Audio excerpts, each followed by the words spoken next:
kind of let's say, inspired by occasions in 2016 where this topic really gained up and got a lot of speed. We are both from the German Federal Agency for Information Security, or other, in short terms, it's called BSI. People know it under that name as well, Bundesamt für Sicherheit in der Informationstechnik in German. It's a big federal agency, and it covers a lot of topics. So Third Bund, actually the counterpart to Third PL or to US Third, is hosted in that agency. And several other tasks as well. For example, we do certification of products, we do government crypto systems, we basically advise government agencies on how to implement software, and we take care of critical infrastructure in Germany. So this introduction should give you, should cover the first couple of topics. And while I boot my ultra-secure certified notebook, which is a Sina workstation certified by our agency for government usage. So that's one of the use cases. That's one of the tasks that BSI covers as well. It's secure, but usability and security stand in each other's way sometimes, as we all know. After this boots up, I think the presentation should work. My colleague here is Benjamin Honisch. He's part of the department covering critical infrastructures. And my name is Kaspar Clos. I work for Third Bund for 5 years. I've been doing that. I'm an incident handler, let's say 50% of time. I also do international outreach, take care of European third cooperation, ENISA work, NIST directive, CSIRT cooperation in general, and yeah, this and that. So let's see. It's being booted. Do you want to say something about your background, your bio? What we do for the critical infrastructure protection is mainly two things. First of all, to get the providers of critical services to talk to us, talk to the polices, and talk to each other, so that hopefully we came up with a common approach to make the critical infrastructures secure. And the second task is to assess impacts of IT incidents on the critical infrastructures and on the services they provide. So it's, and therefore we have daily duty in the situation center, where colleagues of mine and I are sitting and assess the information which comes in. And this plays along with a new legal framework we're getting. We had a security law in Germany that requires reporting. At some point, it takes what the NIST directive brings with it for each country. It covers, let's say, critical infrastructure that have been defined by our country, and get them to report incidents towards us. And if this takes off, we will know better what is happening in the sectors. Let's say in the medical sector, for example, we will better know how incidents occur and how bad things get. But until now, this has not been implemented. And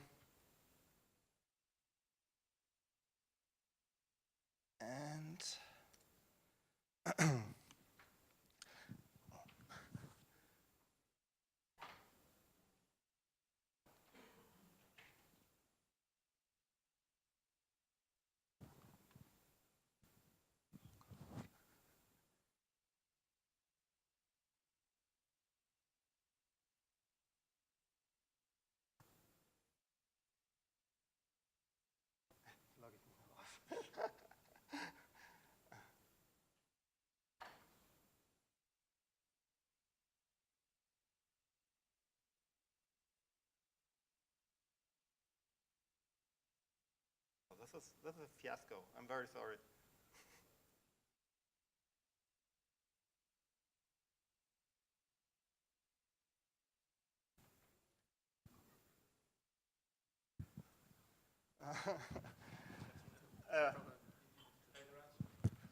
Pay the ransom, yes.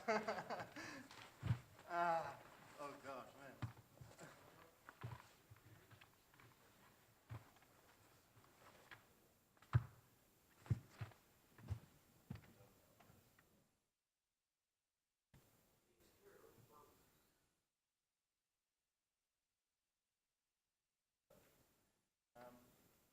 In the meantime, Benjamin can tell you maybe about an inquiry we did.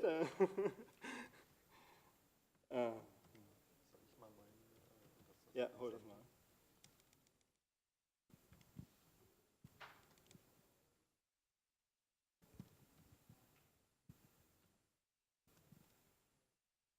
Aha, caps lock.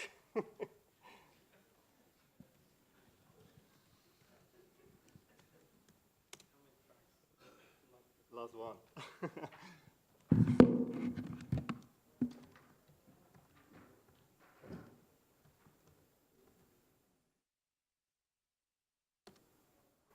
Okay, locked out. Game over. No, here's another backup laptop.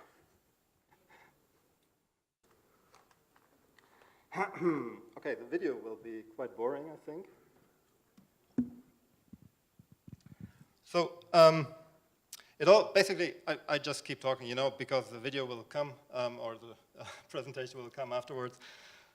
Just too bad for all the work I put into it. But anyhow, so everybody knows ransomware. So the topic of this talk was ransomware in the hospital sector. We had, over the years, everybody's kind of an expert in ransomware because everybody has relatives who got hit by it, or knows companies who were hit by it, or worked as a security agency for companies who got hit by it, or were tasked in identifying or breaking encryption, or at some point everybody got in touch with it. Media coverage is large scale. At the beginning, it was, you know, these police-themed lock screens that basically blocked usage because of an overlay, where people were basically scared into, you know, believing that they had downloaded copyrighted material, and got pushed into using some payment methods like Ucash or others to pay a certain amount in order to get back access to their computer, to basically delete the blocking malware. That was, I think it started around 2010.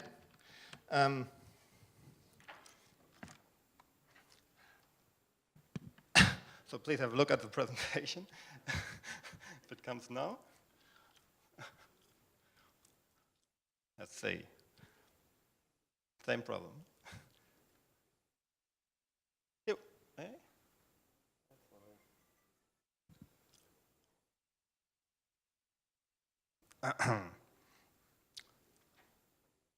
Oh man.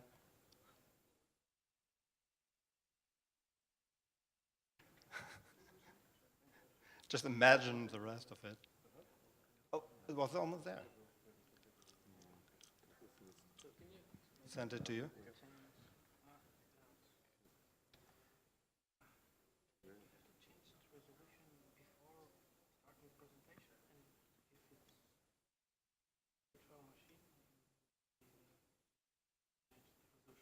Of the virtual machine? No. Yeah. Send to the speaker? Can you No. ODP format, or do it's a PDF? Just put it up. Just open the. Let's work around like this. Maybe display part. Yeah.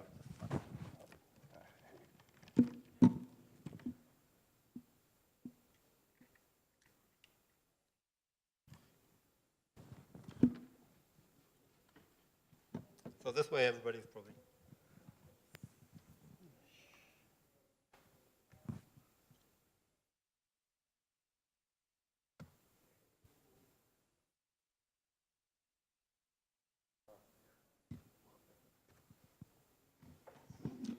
Finally.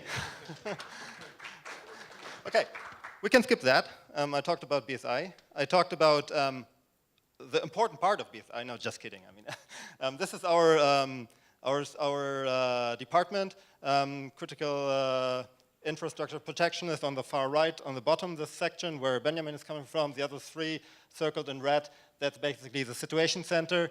Third Bund, our team, and let's say the ICS security team, who have kind of something to say or something or play into the area of medical security, or if we talk about issues like that. So I covered also that. Third Bund, as I said, it's doing the task of a third, but also relying on other sections who do analysis in BSI, who do let's say forensic work for us. We do the initial triage, we do cover the IDS for the government, we do third cooperation, advisories, etc. Situation center, as I said, is kind of like the incoming, let's say well, covering the storm of inflowing incidents and then delaying these incidents to the third or to other sections of BSI afterwards. And yes, critical infrastructure protection is covered in two sections now, one for these sectors, one of them here health, and another covering all the other sectors, from energy to, let's say, water and all these critical infrastructure sectors. So ransomware, as I also said, police-themed Trojans, long story, have been around for years. We see here, let's say, one variant. It's one that basically got copied for every country here. Last one here in Poland, and we have seen that these basically criminals, they are really enjoying to keep their effort low. So if a mechanism or a scheme works for one country, they start to copy it for other countries. It's with other crimeware just the same. But normally these incidents started in one country, in the Anglo-American area. A lot of these incidents, crypto wall, really hit like massive affections in the US and Australia as well, UK, before it actually reached other language regions, for the reason that this is probably the biggest language. Like you can reach most of the most people with one single language if you do it this way. Yeah, but as I said here, the payment mechanisms really individual for each country. What are usable in these countries? Here are a couple German versions, police again, and one that was actually doing a playing as if they are a security agency, like we are. Our logo on the top. You have like bigger countries. I think you have probably more variants. People put more effort into trying to convince people into believing that they are actually I don't know, that they are actually have fallen victim or have done something wrong, and security is let's say individual perspective on believing things is different. So that's why probably there are very many variants. So the game changer then was Bitcoin network, of course, and let's say the start where ransomware turned over and started to use encryption, not only block screens that enabled people to just reboot the machine in some cases, or use let's say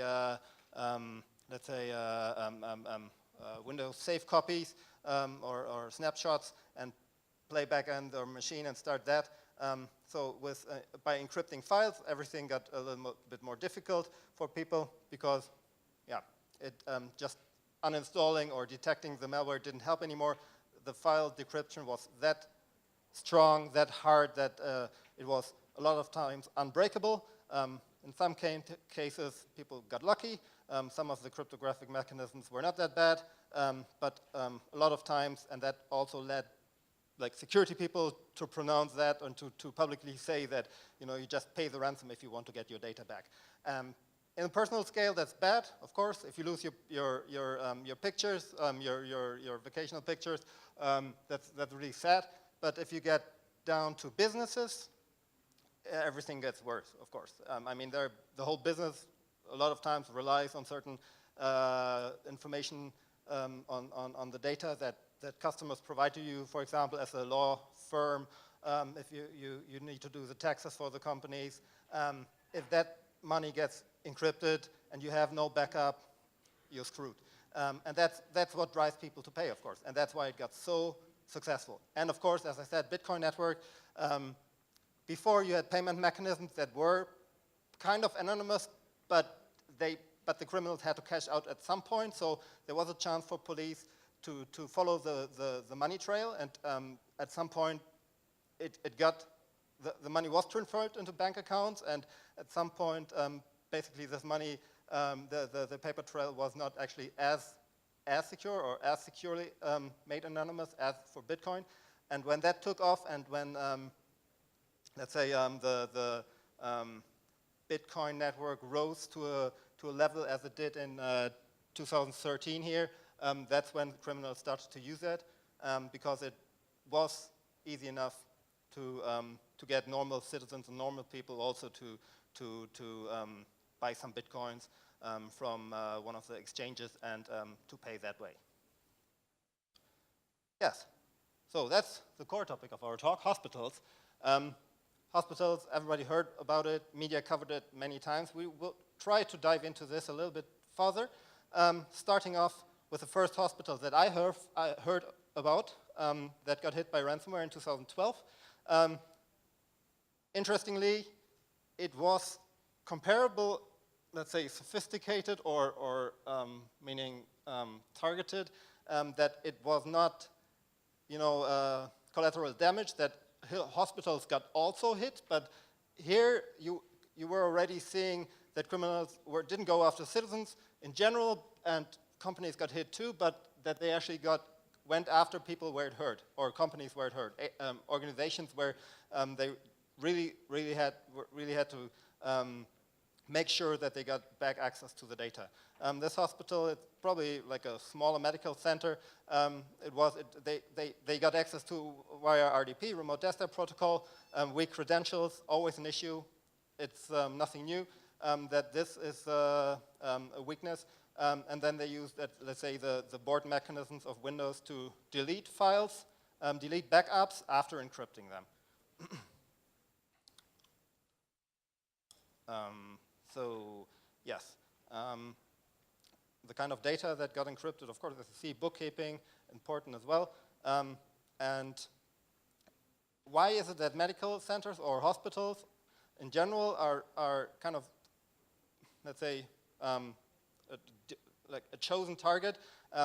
They handle personal identifiable information. And this information is, of course, critical. People care about their data. If I have a medical record that covers my whole health, let's say, history from when I got diabetes to when I, let's say, I don't know, got an abortion or that, I don't want that to be published. In case of ransomware, of course, you might think that it's about encryption. There's no threat of publishing it, but if it gets published, and there are certain ransomware families where the actors not only encrypted, but also, in order to drive people into paying, also threaten to publish data piece after piece if people don't pay. And hospitals, of course, don't want that. Otherwise, they lose their renommee. I mean, who would go to a clinic who can't maintain my data in a safe way? That's another hospital that made the news. It's a couple of years later. Somehow there was not a lot of things going on between, or there were things going on, but it was not that hospitals were that effectively hit. And of course, as I said before, it was not only hospitals. Here it was a hospital, but law firms as well as other organizations got hit as well, everywhere where data is, let's say, important and needs to be covered. Lucas Hospital made the news this year in Germany. Infection vector, as I said, very similar to the first one, to the medical center. Weak access, weak remote access credentials. People gained access and started to encrypt. encrypt like stuff that is rather important, things that may affect the stability of your computer, the type of malware was GP code. It's rather old. I think there was a picture earlier where I showed like a history of malware, but this version was rather old, but it is rarely used, and in this case deleted itself after successful encryption, and it caused havoc because it encrypted from one system, other systems, it gained access over the network to other machines and encrypted network shares all over, and people didn't know what to do. They didn't know how many infected machines they had. Security measures weren't that really sophisticated, or monitoring wasn't as good, so they didn't have a situational overview, and they gained crazy, they went crazy. And another aspect here is also aggressiveness. How do you detect network shares? But that's rather detail, a side note maybe. How do you detect? Of course, there's a ransom node left, but we have issues at hospitals as well, where you have a major issue in detecting what machines are infected, because you can't just do an AV scan over, let's say, a reasonable, sensitive network, similar as in industrial areas. Other cases we had in Germany are these ones here. These are the hospitals who actually went out and gave a press statement talking about an incident they had, and that they actually got hit, and they had to like turn down services or had to bring back their backups. And we had several others. We will talk about the inquiry we did in Germany a little later. 90 others got hit overall. Here are the ones in the US that actually caused, like, say, the media attention, because some of them paid a lot of money, some of them paid money and didn't get the data back, some of them, I don't know, said it was Russian hackers. It's just interesting, like what kind of incidents you have, and how they reacted, and what actually, what the effects were of a ransomware incidents on site. Yes, what is it about hospitals? Yeah, in hospitals we often have legacy systems for the medical devices for sure, and so yeah, Windows XP, one of the favorites, and yeah, we have no certification for medical applications, no security certifications. It's all about the safety, and in Germany, nothing about the security. Then, as Kaspar said, we have sensible data and applications in hospitals, and IT security is of low priority. And if I talk to the hospitals, they always say, okay, we have doctors, we have nurses, they're trying to save lives. They can't allow to have this long and complicated passwords. They can't allow to make 1,000 clicks and these and that to make their systems, their client systems secure. They just want to have access to the data, and that fast. And this is one main reason why the priority is very low in hospitals. And in addition to the things there on this slide, yeah, the insecure medical applications, I think everyone is aware of that. But I think that it's a main problem. They don't want the security, because security is not usable, as we've seen with our notebook. Talking about medical security, I'll just give some examples from the ICS cert advisories we've seen over the last month. Here's the system, kind of an infusion set. They used to look like the picture on top. They were okay. I mean, they did fulfill their purpose. But new, let's say, features enabling, let's say, better treatment, etc., network access, I don't know, statistics also, probably get medical security or medical devices to being transformed from, let's say, the way they used to work to, of course, yeah, digital to the digital sphere. This device was remotely accessible and had default password for 8443. So these kind of things are very common. This is not like an individual example. Like there are many other examples where analysts looked at certain devices, infusion pumps, infusion systems not only, but any kind of device you might look at. Either the network traffic is not encrypted, that is transferred to, let's say, to another monitoring system from one to the other side, or they have weak credentials. It's basically, yeah, it's crazy because, I mean, it's not only that these devices have to be accessible from the outside, it's also that a lot of times the hospital networks are not segregated, then you have patients in the hospital who get access to the network, and they can play around. They can try, hey, what's this? Maybe, let's say, 1, 2, 3, 4 works. Oh, great, what do I have here? Here's another machine, default setup, lab system. This guy here from Fox IT, he notified us about this machine that was set up in a lab and accessible from the outside, no authentication at all. We talked to the lab and they said, default setup. This is how the vendor set it up on our site. So this is real.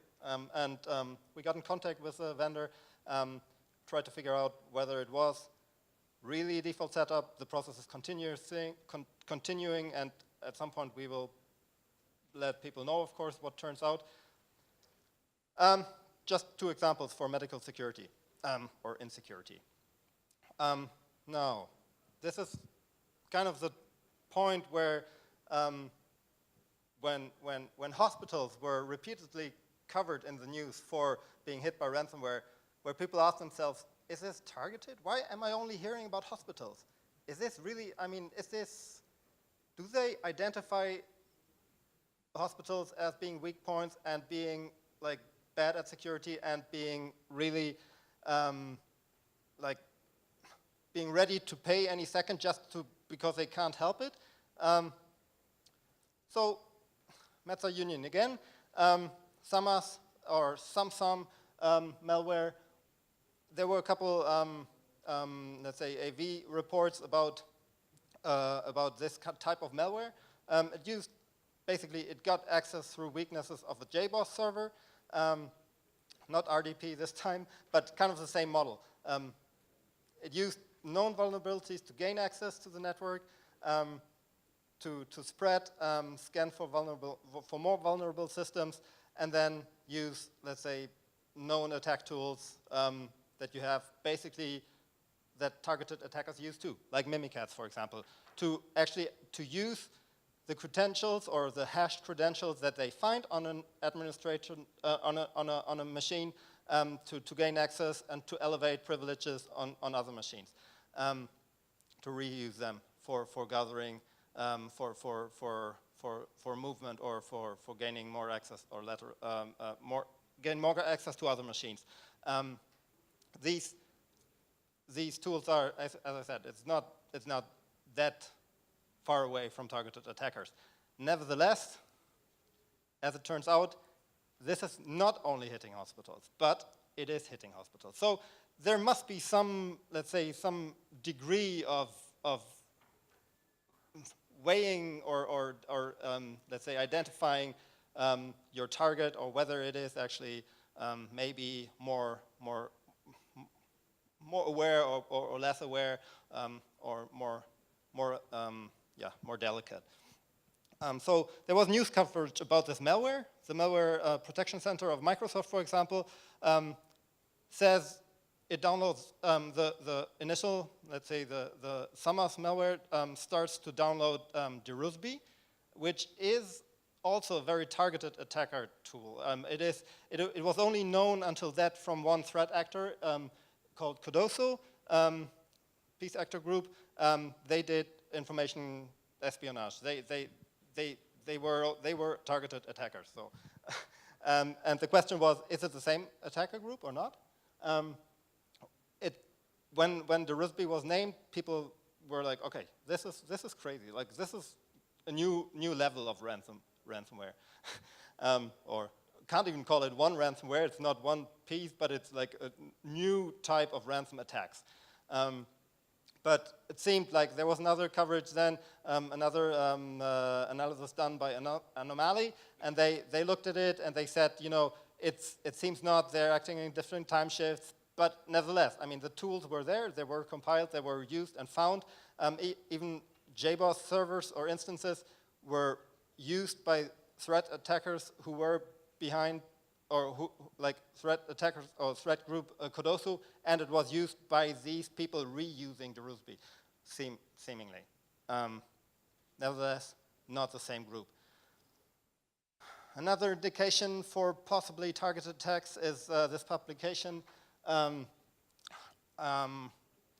which covers basically, let's say, the amount of infected systems per sector or per industry sector. The top in purple is the health sector, and if you look at the scale, that's let's say it's between 50 and 100%. That's almost 75% of all Locky infections hitting the health sector. That's weird because Locky is kind of, it is a mass campaign. It is being sent out en masse to everybody, and interesting that actually health sector appears to such a great extent. Maybe it is because of limited protection ability.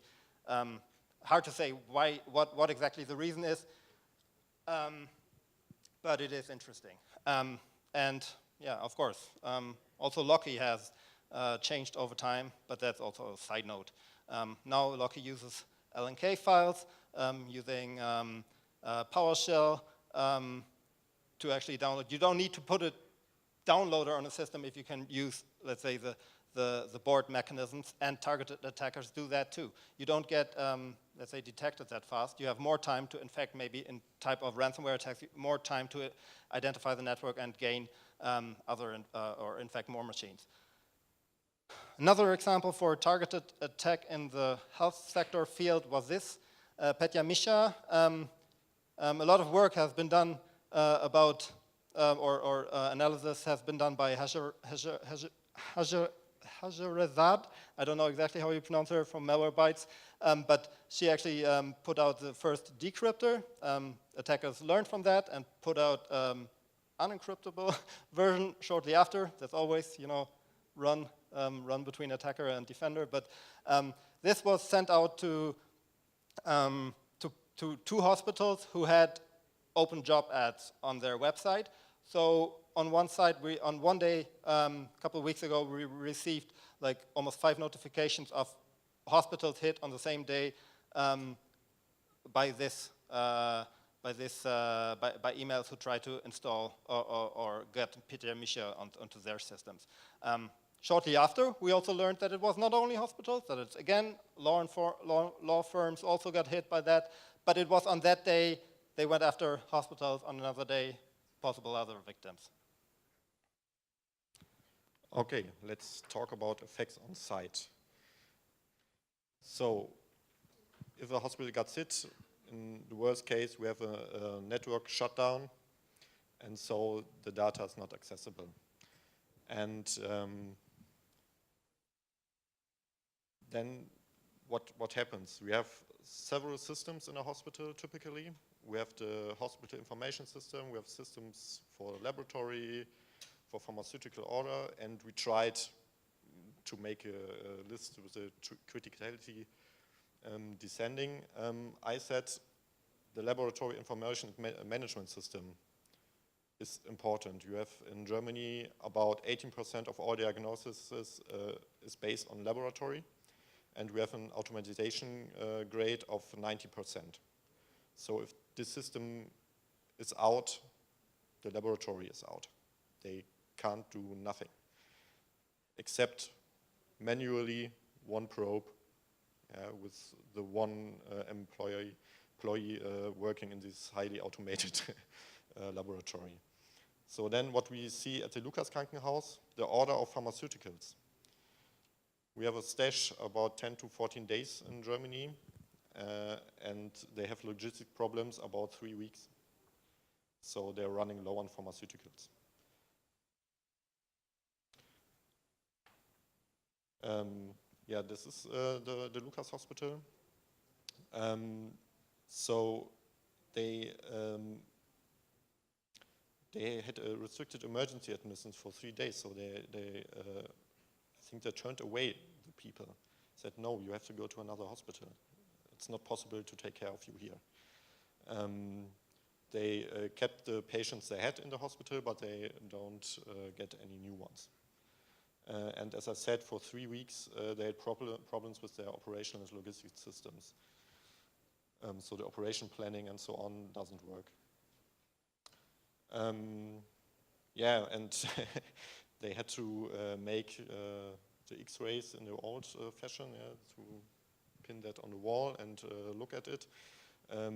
With X-rays, it's possible. With other systems, it's not possible to just print them out if they have printer at all.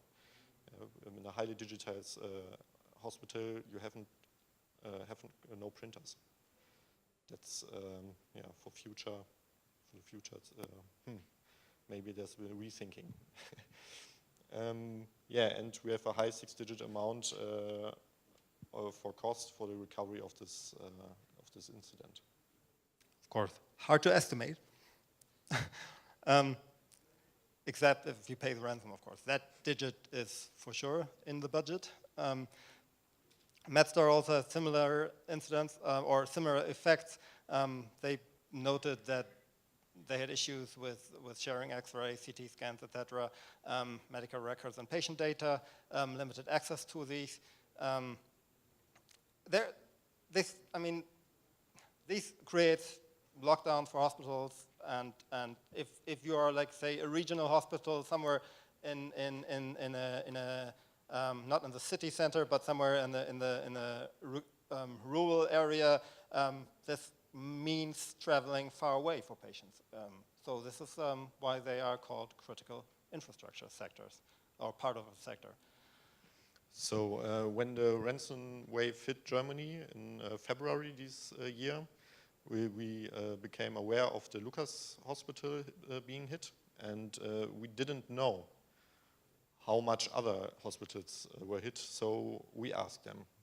We have a working group with hospitals, so we sent an email, and they disseminate this all about Germany, and it came about 19 answers, and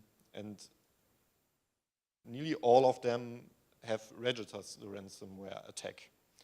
And about 40 hospitals were infected, but most of them could handle it. It was just a client system, they backed up its 3 hours work, it was done. Some 2 or 3 they took a bit longer, about 1 to 3 days, and I think it was 1 case which had a permanent data loss. So I would say it was quite good. It could be worse, but of course the hospitals who've been hit really hard, maybe they don't answer to our questions, so we don't know. As I said before, if we have, let's say, the incident notification process set up and the sites are required to notify us about incidents like this, we know better, we have a better overview. That's a good side, I think, of this law. Here's an example of one of the devices that creates, let's say, a problem if a network is shut down, because it is, let's say, a core service for, like, say, keeping the pharmaceutical supply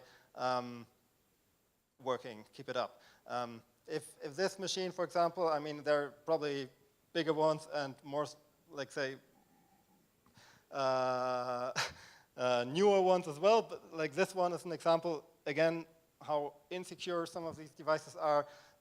When ICS-CERT put out this alert, 1,418 vulnerabilities is, that's a number.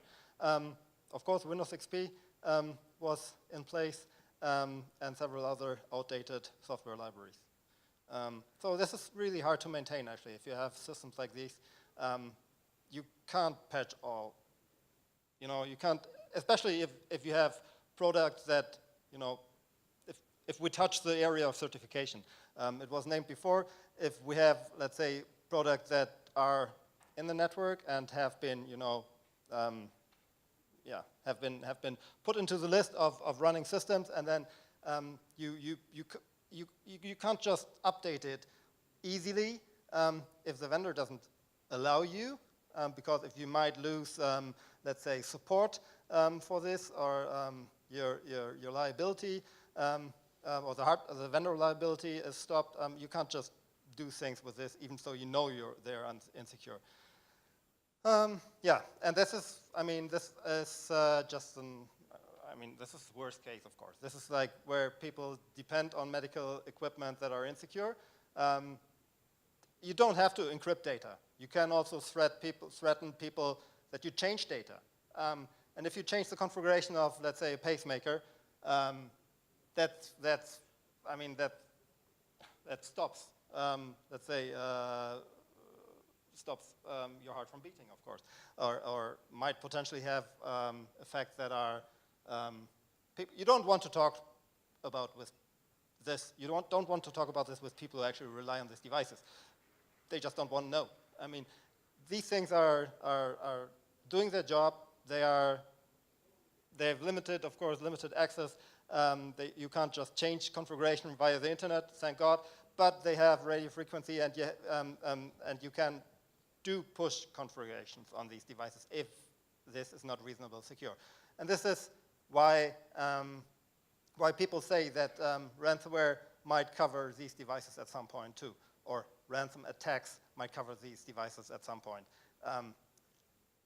You don't have to change firmware, configuration is enough, and I think that's why Dick Cheney disabled his let's say, the wireless interface on his pacemaker, because he feared that actually somebody would like to kill, might attempt to use this to kill him. But as I said, you can just do other things. You can just change, let's say, the rate, or with a insulin pump, change the amount of insulin that is given for certain glucose level you eat, or for yeah.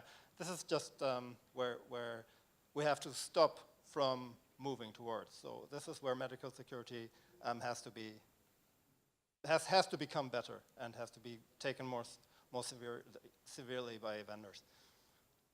Yeah, this is the end of our talk.